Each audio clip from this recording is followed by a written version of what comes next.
Hello aspirants, welcome to daily news analysis of the Indian Express. Today the date is 11 October, so let's get started. Netanyahu calls Modi who tells him India with Israel in this difficult hour. Okay, so as you all know, the war is going on the Gaza Strip, and yesterday I created a wholesome comprehensive lecture in 450 plus, means 450 plus, okay, where we have gone through all the historical aspects of Israel Palestine conflict. And some of you might have thought why we need to watch this lecture. Okay, the thing is, because in newspaper, in various articles, you will come across terms like Oslo Accord, all right, Oslo Accord, then territories captured after 1967 war, okay, Yom Kippur War, okay, 1973. Similarly, Abraham Accord, and most importantly, in 2002, there was a peace initiative by Saudi Arabia, okay, and this was, I think, the most important moment because this could have succeed, okay, because Saudi Arabia on behalf of all the Arab states guaranteed Israel that if you give a statehood to the Palestinian people on all the territories that you have captured in this 1967 war, then on behalf of all the Arab state we guarantee you the recognition, okay, the recognition and relations with Israel. Okay so अगर यहाँ पर everlasting piece चाहिए तो obvious सी बात है कि आपको इसी पीस अकॉर्ड को दोबारा रिवाइव करना होगा। ऑलराइट, एंड इसके अलावा तो ये सब चीजें आपको तभी समझ में आएंगी जब आपने इसका पूरा हिस्टोरिकल बैकग्राउंड जान लिया होगा। ओके, तो वो लेक्चर आपको देखना चाहिए, बाकी आपकी मर्जी है। इसके अलावा अभी जो कन्फ्लिक्ट चल रहा है इसका इम्पैक्ट क्या हो सकता है दोनों लेवल पर, global level as well as India के लिए स्पेशली। ओके, तो ये मिस ट्विंकल गोयल ने आपके साथ अच्छे से डिस्कस किया है इन डिटेल। ऑलराइट, तो मैंने उस एस्पेक्ट को ज्यादा डिटेल में कवर नहीं किया है। My focus was on the historical aspect of this Palestinian issue. Alright, so let's move on to next. यहाँ पर उम्मीद की जा रही है कि बाय 2036 ओलंपिक्स, ओके, इंडिया अपनी बिडिंग कर रहा है कि हम होस्ट करना चाहते हैं, और बहुत ही जल्द शायद हमें क्रिकेट स्पेशली T20 फॉर्मेट ये ओलंपिक्स में देखने को मिल सकता है, जो कि अभी तक नहीं है। यहाँ पे आ गया आपका अब्राहम अकॉर्ड। तो ये हुआ था UAE and Bahrain on one side, alright, and Israel on the other side. बाद में मैंने आपको बताया था कि इसको सूडान ने भी ज्वाइन किया था। ओके, इन्होंने भी इसको एग्री किया था बाद में। क्लियर, तो ये सब चीजें कल मैं डिस्कस कर चुका हूँ उस वीडियो में, तो हम सेम चीज बार बार नहीं देखेंगे। आप एक बार टाइम निकाल कर अगर उस वीडियो को देख लेंगे दैट वुड सफाइस। यहाँ पे इलेक्टरल बॉन्ड के अगेंस्ट हियरिंग करने वाला है सुप्रीम कोर्ट 31, और मैंने जब आपके साथ मेंस अगेन मेंस 450 प्लस में एक डिटेल लेक्चर किया था अबाउट करप्शन इन पॉलिटिक्स, और you can say the corruption in political funding, right, आप उसको प्लेलिस्ट में देख सकते हैं। वहां पे मैंने आपको बताया था गवर्नमेंट के 3 ऐसे स्टेप्स थे जिन्होंने जो थोड़ी बहुत ट्रांसपेरेंसी थी इलेक्टरल फंडिंग में वो भी खत्म हो गई है उससे। ऑलराइट, आप कह सकते हो कि electoral bond at least I personally believe is the biggest fraud to have ever committed in independent India. And why? एक तो एग्जामिन ये किया जाएगा कोर्ट में कि इसको as a money bill pass किया गया, तो क्या ये वाकई मनी बिल की डेफिनेशन में आता है? तो बिल्कुल नहीं आता है। ओके, जब आप लक्ष्मीकांत पढ़ेंगे अंडर आर्टिकल 110 तो आप देखेंगे कि वहां पर एक लिस्ट दी हुई है पूरी A to G, ओके, जिसकी किसी भी डेफिनेशन में फॉल नहीं करता है, बट इसको फिर भी ऐसा मनी बिल पास कर दिया गया just to bypass the scrutiny of Rajya Sabha. Okay, उसके अलावा उस वीडियो को आप अगर देखेंगे तो आप ये सारी चीजें जान लेंगे कि इसके आने से किस तरीके से एनोनिमिटी और ज्यादा बढ़ी है। एट द सेम टाइम जो ब्राइब और किकबैक होती हैं इनको और ज्यादा लीगल कर दिया गया। आपको गवर्नमेंट का कोई प्रोजेक्ट चाहिए, आपको कोई काम है, तो आप कुछ परसेंटेज की political funding as a electoral bond purchase करके गवर्नमेंट को सॉरी उस पॉलिटिकल पार्टी को दे दीजिए। अब वो चाहे सेंट्रल गवर्नमेंट हो, स्टेट गवर्नमेंट हो, स्टेट में अलग अलग गवर्नमेंट से, but personally this electoral bond is really a fraud. It promote corruption by enabling anonymity in donation made to political parties। तो प्लीज उस लेक्चर को देख लीजिए। यहाँ पर ये जो 2 एस्पेक्ट्स दिए हैं आपको फ्रंट पेज पे, ये दोनों मैं मेंस 450 प्लस में डिस्कस कर चुका हूँ। आप बार बार पढ़ेंगे इन चीजों को, आप एक ही बार में समझ लीजिए, वो ज्यादा बेटर होगा। चलिए आगे बढ़ते हैं। ये कन्फ्लिक्ट जब से स्टार्ट हुआ है आपको ज़्यादा कुछ मिल नहीं रहा है, क्योंकि आजकल न्यूज़पेपर में दो ही चीज़ें डोमिनेट कर रही हैं। एक तो इसराइल पैलेस्टीन का कन्फ्लिक्ट, ओके, और दूसरा जो 5 स्टेट्स में इलेक्शंस आ रहे हैं वो, ओके। तो ज़्यादातर आपको न्यूज़पेपर में दो न्यूज़ ही मिल रही हैं। सो वर्ड बाय वर्ड मत पढ़िए और ना ही ऐसा ईगो पे रखिए कि आज मैंने न्यूज़पेपर नहीं पढ़ा। अगर ज़्यादा काम का नहीं है तो अपना टाइम सेव कीजिए और अपने दूसरे सिलेबस कवर कीजिए। मनरेगा, अभी न्यूज़पेपर में कुछ दिन पहले मैंने आपको बताया था कि वेस्ट बंगाल के कुछ वर्कर दिल्ली में प्रोटेस्ट कर रहे थे कि हमें हमारे पैसे अब तक नहीं मिले मनरेगा के। तो उसमें सेंटर ने ये लॉजिक दिया था कि इसमें आपका बहुत करप्शन हुआ है, जो फंड मिला था वो आपने डाइवर्ट कर दिया कहीं और, इसलिए अब सेंटर आपको और फंडिंग रिलीज नहीं कर रहा है। राइट, तो ये मनरेगा में हमेशा से एक इशू रहा है कि यहाँ पर फंड्स डाइवर्ट हो जाते हैं। तो इसके लिए आप पहले तो एक चीज़ याद रखिए कि इसकी रिपोर्टिंग होती है बाकायदा, okay, on management information system MIS portal पर। ठीक है, कि आपने क्या क्या वर्क कंप्लीट किया है मनरेगा के अंडर, ये आपको इस पोर्टल पर बताना होता है, MIS। अब हुआ ये है इस केस में कि यहाँ पर आपने जो वर्क वगैरह की डिटेल दी, ठीक है, उसको जब ग्राउंड लेवल पे सर्च किया गया, स्क्रूटिनी की गई, तो ग्राउंड लेवल पे वो ऐसा कोई वर्क हुआ ही नहीं था। ऑलराइट, सिर्फ आपने पोर्टल पे अपलोड कर दिया कि हाँ ये काम हुआ है, वो काम हुआ है, आपने पैसे ले लिए और वो कहीं और डाइवर्ट कर दिए। ठीक है, बट जो काम आपने क्लेम किया वो एग्जैक्टली हुआ ही नहीं था।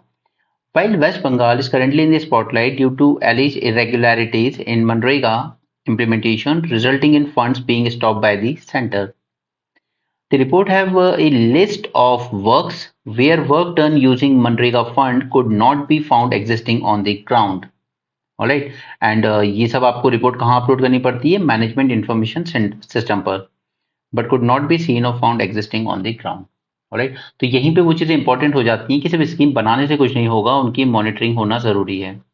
ये अब हम यहाँ पर एंगल डाल देते हैं कि चलिए डिजिटली हम इनको, डिजिटल जो हमारा रेवोल्यूशन हुआ है इंडिया में, डिजिटल रेवोल्यूशन, उसे एक बेनिफिट यही हुआ है कि हम लोग स्कीम्स की मॉनिटरिंग अच्छे से कर पा रहे हैं, okay, on real time basis. तो बिल्कुल कर पा रहे हो, but now the thing is कि आपने यहाँ पर डिजिटली अपलोड करवा लिया, आपने सारी इंफॉर्मेशन ले ली, बट जब ग्राउंड लेवल पे सर्च किया तो वो चीज़ एग्जिस्ट ही नहीं कर रही है। तो आप चाहे कितना भी डिजिटलाइजेशन कर लीजिए, अल्टीमेटली आपको अपनी टीम को ग्राउंड लेवल पर भेजना ही होगा मॉनिटरिंग करने के लिए। और इसी के लिए एक और कंसेप्ट निकल के आता है कि GIS indexing, okay, GIS indexing कर देनी चाहिए हमें इसकी, ताकि एग्जैक्टली पता हो कि ये चीज़ एग्जिस्ट कर भी रही है या ना नहीं कर रही है। IIM जंजीबर, तो ये तंजानिया में है, ओके। यहाँ पे हमारा जो IIT मैड्रास है वो अपनी एक ब्रांच खोलने वाला है और ये इसी मंथ नवंबर से स्टार्ट हो जाएगी काम करना। अब आपको पता है मणिपुर का इशू, एक हाई कोर्ट की जजमेंट आई थी, ओके, विथ रिगार्ड टू की रिजर्वेशन का बेनिफिट देना चाहिए मिताइज को। राइट, तो इसके अगेंस्ट सबसे पहले कुकीज ने प्रोटेस्ट शुरू किया था और वहां से इशू इतना बढ़ गया था।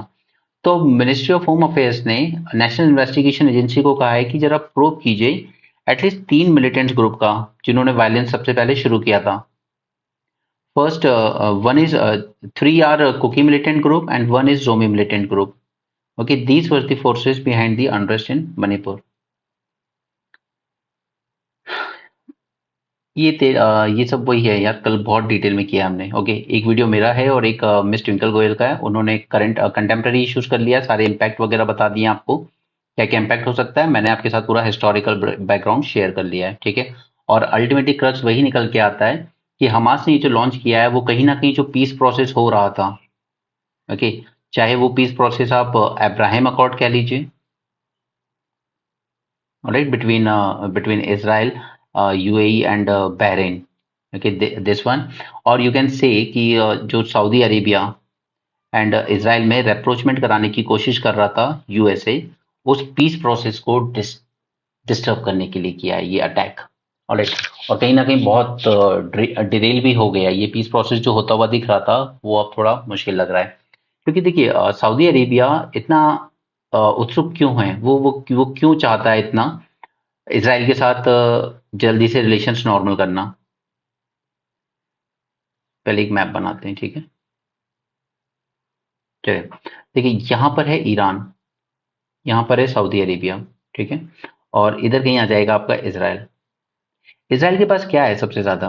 उसके पास टेक्नोलॉजी है, बहुत एडवांस टेक्नोलॉजी है। सऊदी अरेबिया के पास क्या है? एक तो उसकी ऑयल पे डिपेंडेंसी बहुत ज्यादा है, तो वो अपनी इकोनॉमी को डाइवर्सिफाई करना चाहता है, टेक्नोलॉजी की मदद से आगे बढ़ना चाहता है, और उसके पास फंड, पैसा तो भरपूर है। ठीक है, उसे जरूरत है टेक्नोलॉजी की, और वो कहाँ से मिल सकती है? इसराइल से। दूसरा, ईरान की तरफ से इसको हमेशा सिक्योरिटी थ्रेट रहता है। Why? Because Iran is a Shia country, Saudi is a Sunni country, और इनमें हमेशा लड़ाइयां चलती रहती हैं, और दोनों ही क्लेम करते हैं we are the leader of Muslim world. Right, तो सऊदी अरेबिया चाहता है यूएसए की तरफ से एक security guarantee. Right, we need a security guarantee. Okay, Iran against against Iran. और आपको याद होगा कि अभी चाइना ने कुछ टाइम पहले, चाइना ने एक तरह की डील ब्रोकर कराई थी between Iran and Saudi Arabia. ठीक है, कि आप अपने ये जो रिलेशन है उनसे, लड़ाई है उनसे बाहर आइए और डिप्लोमेटिक रिलेशन स्टैब्लिश कीजिए। तो कहीं ना कहीं चाइना का रोल इस रीजन में जो बढ़ रहा है एज ए मीडिएटर, वो यूएसए को पसंद नहीं आ रहा है। इसे यूएसए चाह रहा था कि एक बार अगर सऊदी और इसराइल के रिश्ते नॉर्मल हो जाएं, ठीक है, और दोनों की, इंक्लूडिंग इसराइल, इसराइल की भी ईरान से नहीं बनती, क्योंकि इसराइल पे आज जो हमास अटैक कर रहा है उसको सबसे ज्यादा हमास को सपोर्ट ईरान ने किया है। तो आप कह सकते हो कि सऊदी एंड इसराइल का कॉमन एनिमी है उनकी नजर में ईरान, और यूएसए की नजर में ईरान ही उनका एनिमी है। तो ये तीन कंट्रीज को एक साथ में रहें, उसी के लिए यूएसए कोशिश कर रहा है कि पहले इसराइल और सऊदी अरेबिया में एक रैप्रोचमेंट हो जाए। ऑलराइट, और इसलिए सऊदी अरेबिया की नजर से अब कहीं ना कहीं जो पैलेस्टीन का स्टेटहुड वाला इशू था वो बैक सीट पे चला गया है। Now Saudi Arabia is not more concerned about the statehood for the Palestinians, but it is more concerned about its own security against the threat of Iran. और वो करने के लिए उसको अपनी इकोनॉमी डाइवर्सिफाई करनी पड़ेगी, उसको टेक्नोलॉजीज चाहिए और वेपन्स चाहिए। वेपन्स और एडवांस वेपन ये सब मिल सकते हैं यूएसए से। अपनी डाइवर्सिफाई करने के लिए इकोनॉमी को ये मिल सकता है उसको इसराइल से। और इसराइल को क्या बेनिफिट मिलेगा कि अगर इस रीजन का सबसे बड़ा powerful and heavy weight country Saudi Arabia उसको रिकॉग्नाइज कर लेता है, उसके साथ डिप्लोमेटिक रिलेशन स्टैब्लिश कर लेता है, तो कहीं ना कहीं ये पूरा रीजन इसराइल को एक्सेप्ट कर लेगा। राइट, ये है पूरी कहानी। ओके, तो आई होप कि आपको ये बातें समझ में आई हो। So don't just simply waste your time in these articles reading same thing again and again from different editors. Not important. आपको अगर एक बार ये पूरी पिक्चर क्लियर है, आप चीजों को कनेक्ट कर पा रहे हो अपने माइंड में, that will be good enough.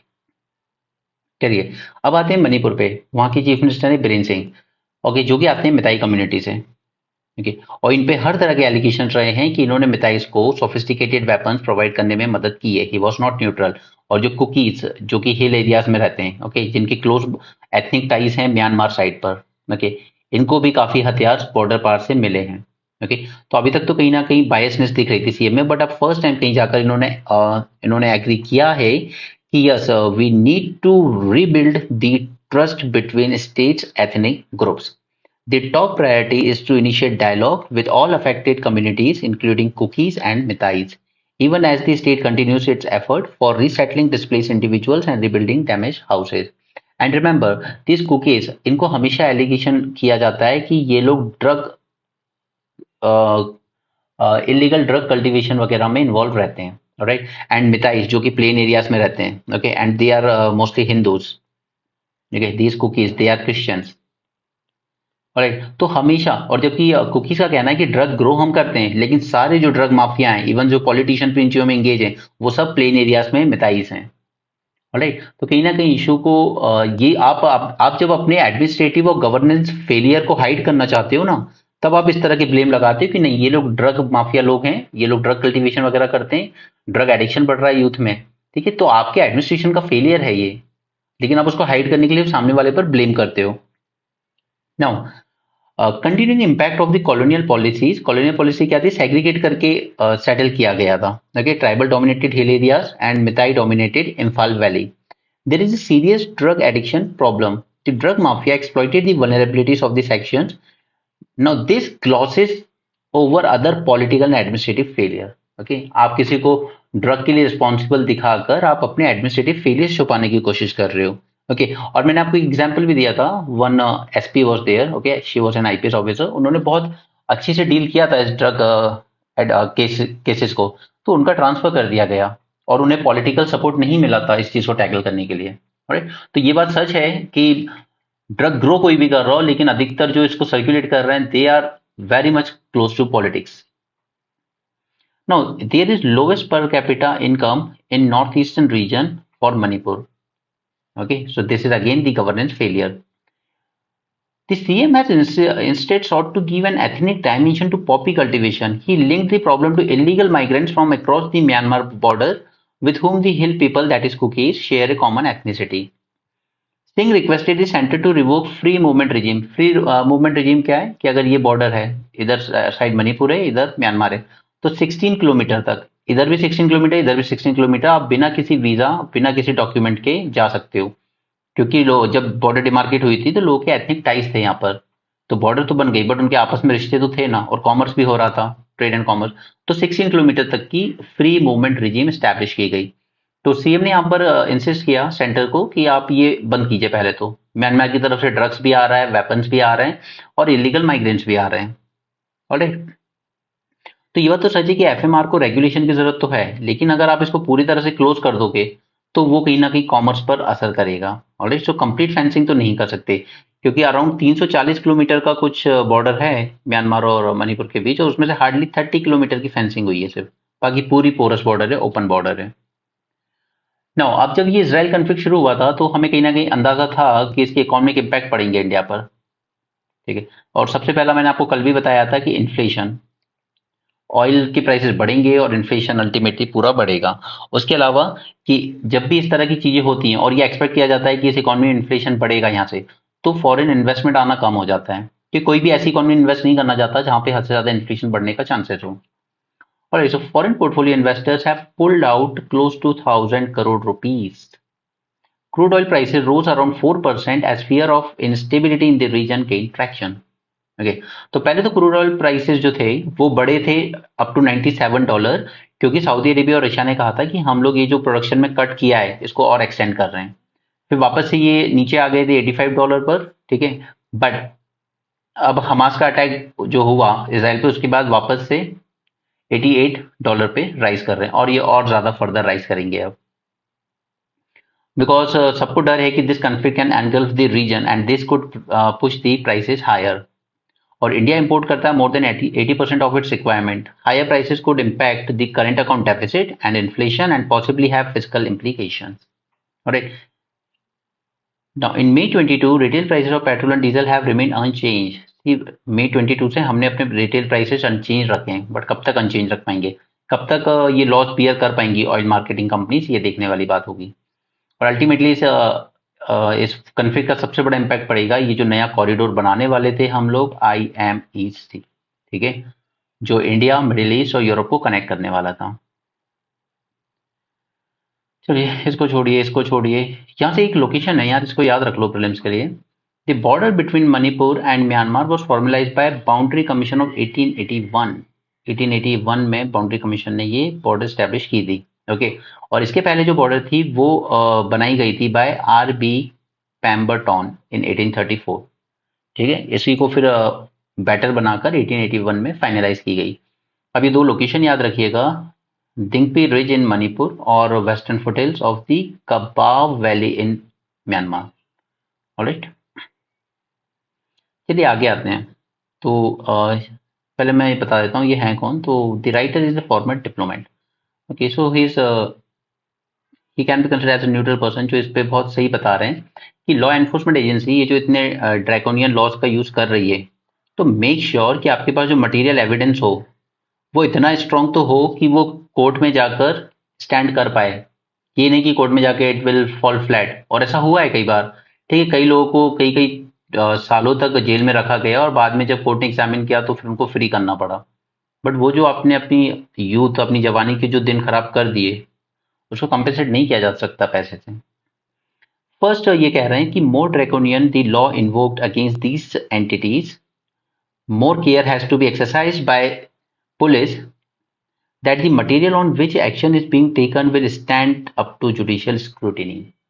Alright, it is unconcizable that individuals are locked up for years only to be ultimately released by the superior courts. Okay, so that is first point. Second, every step has to be taken to limit the collateral damage. क्योंकि देखिए एक organisation में कई लोग काम करते हैं, but उस ऑर्गेनाइजेशन की फंडिंग वगैरह कहाँ से आनी है, कितनी आनी है, ये तो टॉप मैनेजमेंट में बैठे हुए लोगों को ही पता होती है। ओके, तो उसकी मतलब ये नहीं कि आप जब उस ऑर्गेनाइजेशन के अगेंस्ट एक्शन लें तो आप उसके साथ सभी लोगों को लपेट दें जो जो उस ऑर्गेनाइजेशन से जुड़े हैं। हो सकता है कि उनमें से कईयों को पता ही ना हो वो फंडिंग के सोर्सेज के बारे में। ऑलराइट, तो उसी को कहते हैं कोलेटरल डैमेज। जो रियल में गिल्टी हैं पनिशमेंट उन्हीं को मिलनी चाहिए, ऐसा नहीं कि उस ऑर्गेनाइजेशन से जुड़े हुए हर इंसान को आप पनिश करेंगे। Right. Now, the net cannot be spread so wide as to involve persons who cannot prima facie be involved or have a knowledge of these activities even if they have an association with an organization. It is necessary for senior members of the law enforcement agencies to uphold the foundational values of republic even while combating those who seek to harm the state.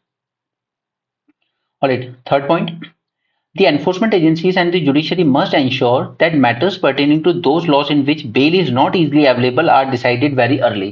Okay, क्योंकि ये ऐसे laws हैं UAPA वगैरह या Tada act वगैरह जिनमें bell easily नहीं मिलती है, और वो ठीक भी है, अगर वो टेररिज्म से रिलेटेड तो बेल मिलनी भी नहीं चाहिए।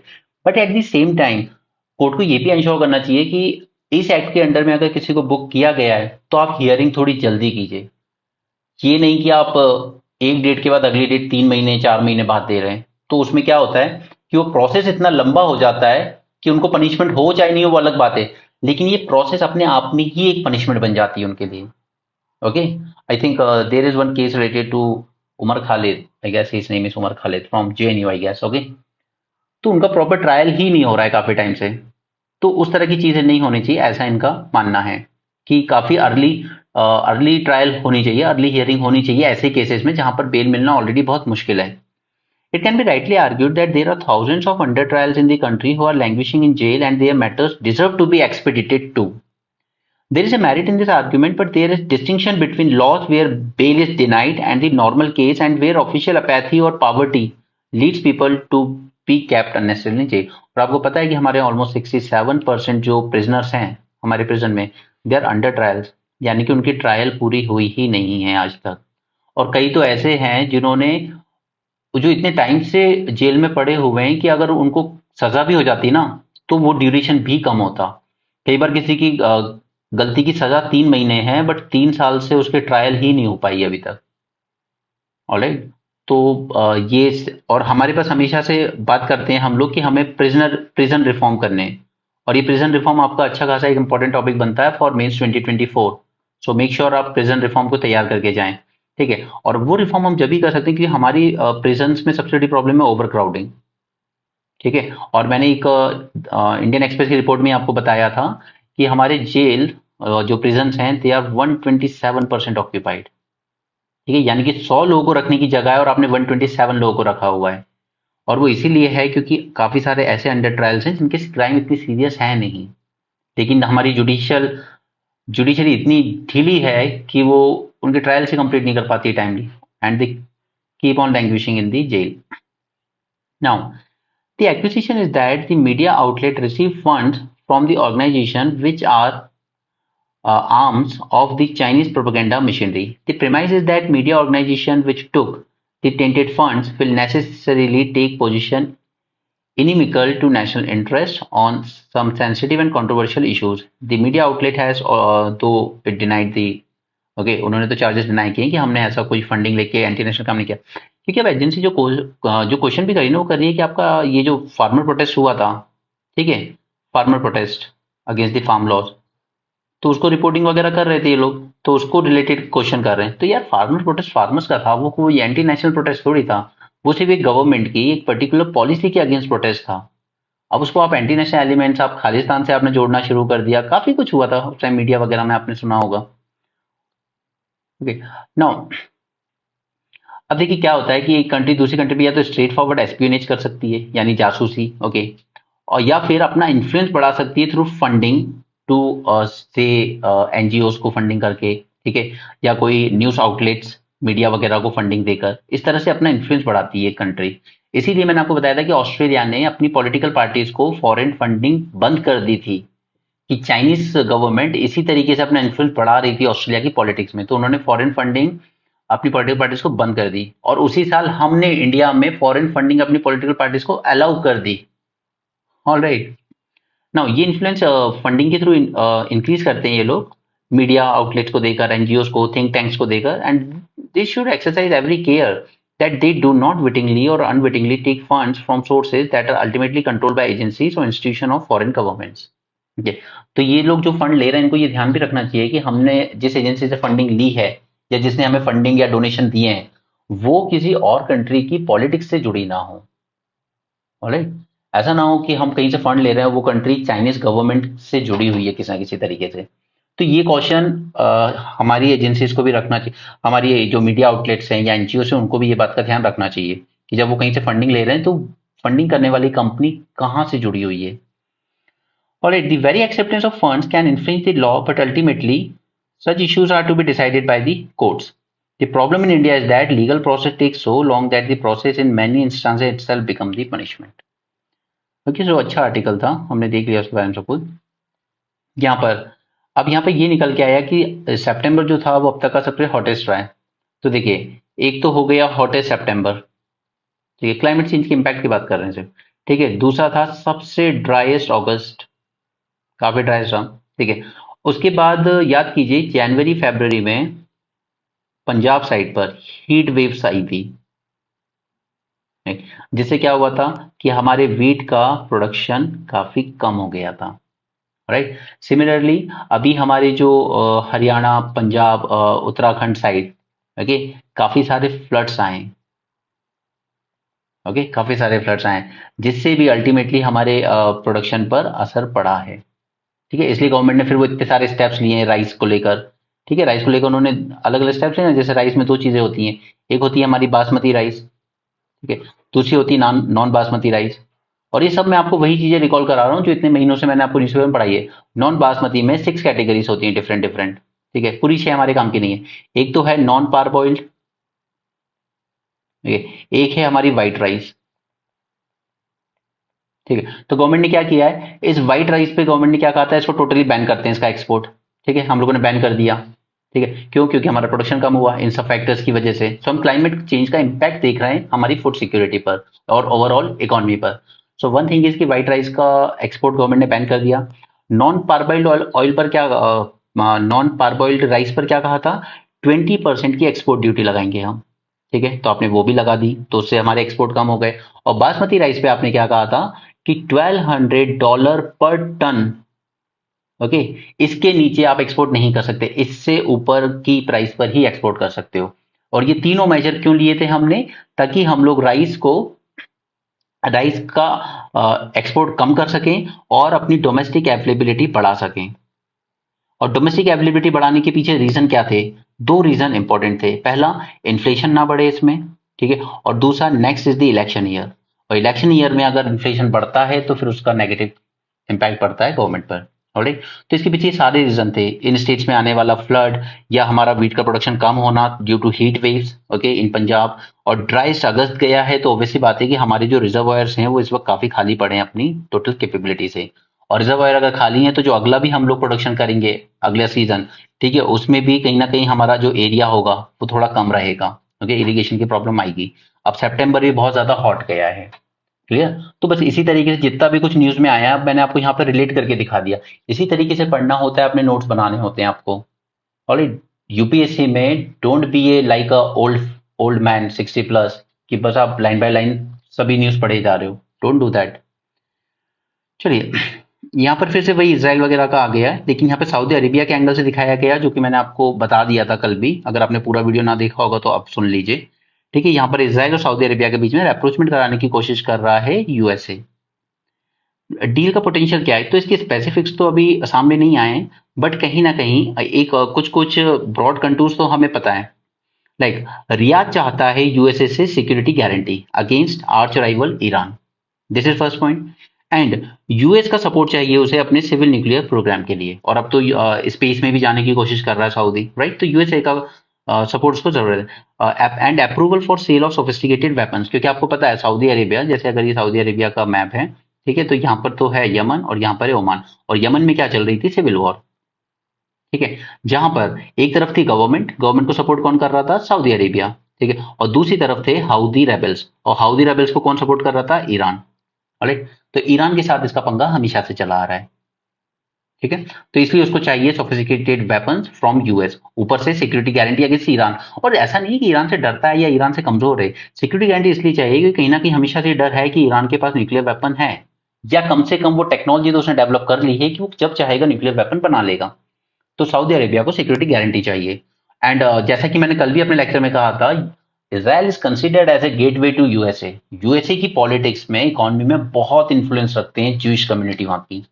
ठीक है, अगर नासा नासा बना है तो उसमें उन साइंटिस्ट का सबसे बड़ा रोल है जो ज्यूइश कम्युनिटी के थे और जर्मनी में काम कर रहे थे जब हिटलर ने उनका प्रोसिक्यूशन शुरू किया, और फिर वो सब भागते हुए इधर उधर गए अमेरिका की तरफ, राइट। और इवन जीतने के बाद जब वॉर खत्म भी हो गई ना, तो अमेरिका मेड श्योर कि वो वहां से सारे साइंटिस्ट ज्यूइश कम्युनिटी के जो थे उन सबको वो अपने यहाँ लेकर आया था। तो नासा को नासा बनाने में, महान बनाने में ज्यूइश कम्युनिटी का बहुत बड़ा रोल है वहां पर। They are the best people, okay, in educate terms of education. और वही रीजन था कि हिटलर को लगता था these people take all the jobs, they decide everything, they are most influential and they are anti national actually. वो उनको German मानता नहीं था, वो उनकी लॉयल्टी पे डाउट करता था। Alright, now technologically advanced Israel will help Riyadh move its economy beyond oil, that is economic diversification. Now, Israel को क्या गेन हो सकता है इससे? बिल्कुल हो सकता है। Saudi Arabia the richest and most powerful of the Arab countries, okay, इससे इकोनॉमिक बेनिफिट तो आएंगे इसराइल को। सबसे बड़ी बात है कि उसको लेजिटिमेसी मिल जाएगी इन मोस्टली मुस्लिम रीजन्स। अगर सऊदी ने एक्सेप्ट कर लिया इसराइल को तो बाकी कंट्रीज भी कर ही देंगी। Alright, so this the deal, ये बेंजामिन नेतन्याहू के लिए पर्सनल लेवल पर थोड़ी अच्छी चीज होगी कि he can have that national pride, okay, at a time when his government is facing criticism against this judicial reforms, okay. वहां पर प्रोटेस्ट भी चल रहे थे इसके अगेंस्ट, इसलिए हमास ने ऐसा चॉइस टाइम चूज किया जब वहां पर डोमेस्टिक पॉलिटिक्स में उथल पुथल मची हुई थी थोड़ी। नाउ यूएस के लिए क्या है इसमें? यूएस चाइनीज इन्फ्लुएंस को काउंटर करना चाहता है इस रीजन में। और मैंने आपको बताया कि यूएस ने अभी, सॉरी, चाइना ने वहां पर एक डील भी कराई थी बिटवीन रियाद एंड तेहरान कि आप अपने डिप्लोमेटिक रिलेशन फिर से स्टैब्लिश कीजिए। ओके, अब अगर चाइना ऐसे मीडिएटर काम करने लगा इस रीजन में तो वो यूएस को पसंद नहीं आएगा, राइट। सो अमेरिका चाहता है अपने रिश्ते सऊदी के साथ सुधारना भी। और एक और इंसिडेंट हुआ था, याद कीजिए, जमाल काशोगी का मर्डर हुआ था, ठीक है, सऊदी एम्बेसी में, अमेरिका में। मतलब जो आज कनाडा हम पे एलिगेशन लगा रहा है ना कि इंडियन एजेंट्स रिस्पॉन्सिबल यहाँ पे हमारी टेरिटरी पे मर्डर के लिए, वैसे एलिगेशन सऊदी अरेबिया पे भी लगे थे, स्पेशली उनके सलमान पर, प्रिंस सलमान, ओके, उन पर भी लगे थे कि आपने जर्नलिस्ट का मर्डर करवाया अपनी एम्बेसी में, ठीक है। बट सऊदी सऊदी, ओके, फिर भी यूएस ने ज्यादा हवा नहीं दी थी इस मैटर को, लेकिन कनाडा बहुत ज्यादा हवा दे रहा है इस मैटर को। और इसका रीजन अलग है, उसके पास वहां पे सिख कम्युनिटी बहुत है, ओके, और उसकी गवर्नमेंट को सपोर्ट करती है वो पार्टीज। अब पैलेस्टीनियन के लिए इसमें क्या है, तो मैंने आपको कल भी बताया और अभी स्टार्टिंग में ही बताया इस वीडियो में, 2002 की अरब पीस इनिशिएटिव, ठीक है, इसलिए वो वीडियो देखना जरूरी था, वरना ये सब बातें नहीं समझ में आती, Abraham accord, this peace initiative and all. एक बार वो देख लेंगे तो सारे आर्टिकल्स आपको समझ में आएंगे। Now, Arab nations offered Israel normalized ties in return for a statehood deal with the Palestinians and full Israeli withdrawal from the territory captured in 1967 war. इसलिए ये सब वॉर और ये सब मैंने आपको कल एक बार में बता दिया है। Even if it fall short of providing Palestine independent state, तो अब सऊदी अरबिया के लिए मेन कंसर्न पैलेस्टीन का स्टेटहुड नहीं है, वो फिर भी सेकेंडरी है, बट पहला कंसर्न उसके लिए अपनी खुद की सिक्योरिटी है। Palestinians not directly involved in the negotiations, even though they were part of this Abraham Accord, ठीक है। Israel gain recognition from UAE, Bahrain and Morocco, इन तीन कंट्री से रिकग्निशन मिल गया है अब्राहिम अकॉर्ड में, बट सऊदी से मिलना ज्यादा जरूरी है। अब इम्पैक्ट क्या हुआ है इसका? देखिए, सबसे पहले तो इसने ये जो डील हो रही थी, जो टाइमलाइन चल रही थी, उसको पूरा ऑफ ट्रैक कर दिया है। पूरे वर्ल्ड में कहीं ना कहीं एक सिंपैथी है पैलेस्टीनियंस के लिए। अब इसको आप पैलेस्टीनियंस को सिर्फ हमास से मत जोड़िए यार। हम पहले सिंपैथी है वहां गाजा स्ट्रिप में रहने वाले सिविलियंस के लिए। अरे, Hamas is a terrorist organization और इसको डेजिग्नेट भी कर रखा है सबने, यूएसए, कनाडा, यूएन, सब ने किया हुआ है। लेकिन इन लोगों ने किया क्या है, जैसा कि इजरायली डिप्लोमेट्स क्लेम कर रहे हैं कि हमास ने सारे ये कर दिया, जो मर्डर करने थे, किलिंग्स करनी थी, वो कर दिया। उसके बाद ये तो हो गए अंडरग्राउंड, ओके, ये हमास के मिलिटेंट या तो मारे गए आधे या अंडरग्राउंड हो गए, और सिविलियन पॉपुलेशन को एक्सपोज कर गए हैं टू हैवी इजरायली बम्बार्डमेंट। और तो ये सारी बातें मैंने आपको समझा दी है। यहाँ पे गांधी जी के व्यूज दिए हैं कि वो क्यों नहीं चाहते थे कि जूइश स्टेट बने पैलेस्टीन में अलग, बट मुझे नहीं लगता कि एग्जाम पॉइंट ऑफ व्यू से इतना जानना जरूरी है आपको। बाकी जो कुछ थोड़े पॉइंट्स थे वो मैंने कल आपके साथ डिस्कस कर दिए थे। इकोनॉमी पेज में कुछ काम का है नहीं, और बाकी सब स्पोर्ट्स न्यूज है। So that's it for this session, okay, thanks for joining, have a great day and keep learning.